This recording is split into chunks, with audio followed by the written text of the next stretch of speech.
ជំរាបសួរពុកម៉ែបងប្អូនថ្ងៃនេះខាងបងប្អូនក៏បានធ្វើនៅជាតម្រុយឆ្នោតយួនដើម្បីនឹងចែកជូនឲ្យពុកម៉ែបងប្អូនអ៊ំពូមីងទាំងគ្នាដើម្បីយកទៅលេងយកទៅចាក់ផ្សងសំណាងកំសាន្តនៅក្នុងបណ្ដាញសង្គម YouTube ក៏ដូចជា Facebook ទៀតហើយណាបាទ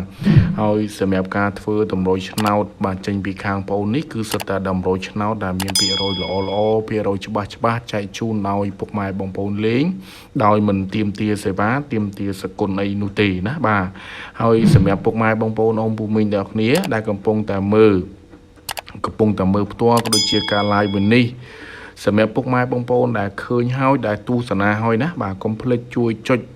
សញ្ញា like សញ្ញា share comment បាទចុចសញ្ញាជាវសញ្ញាកណ្ដឹងឲ្យខ្ញុំបាទនេះម្នាក់មួយផងដើម្បីនឹងទទួលបាននៅតម្រុយឆ្នោតល្អតម្រុយឆ្នោតច្បាស់ចេញពីខាងឆៃណាឆ្នោតយួនរបស់ខាងខ្ញុំនេះទៀតផងដែរណាបាទពុកម៉ែបងប្អូនអ្នកគ្នាបាទហើយសម្រាប់ថ្ងៃនេះជាថ្ងៃទី6បាទខែ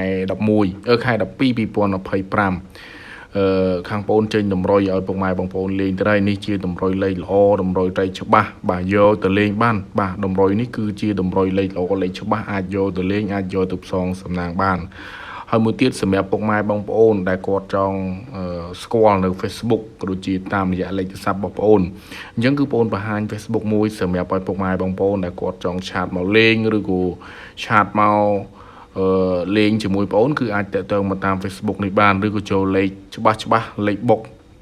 គៀកម៉ោងមកគ្រាប់ពីរគ្រាប់គឺអាចឆាតមក Facebook នេះបានដែលមានឈ្មោះថាឆៃណាដកឃ្លាលក់លេខណាបាទ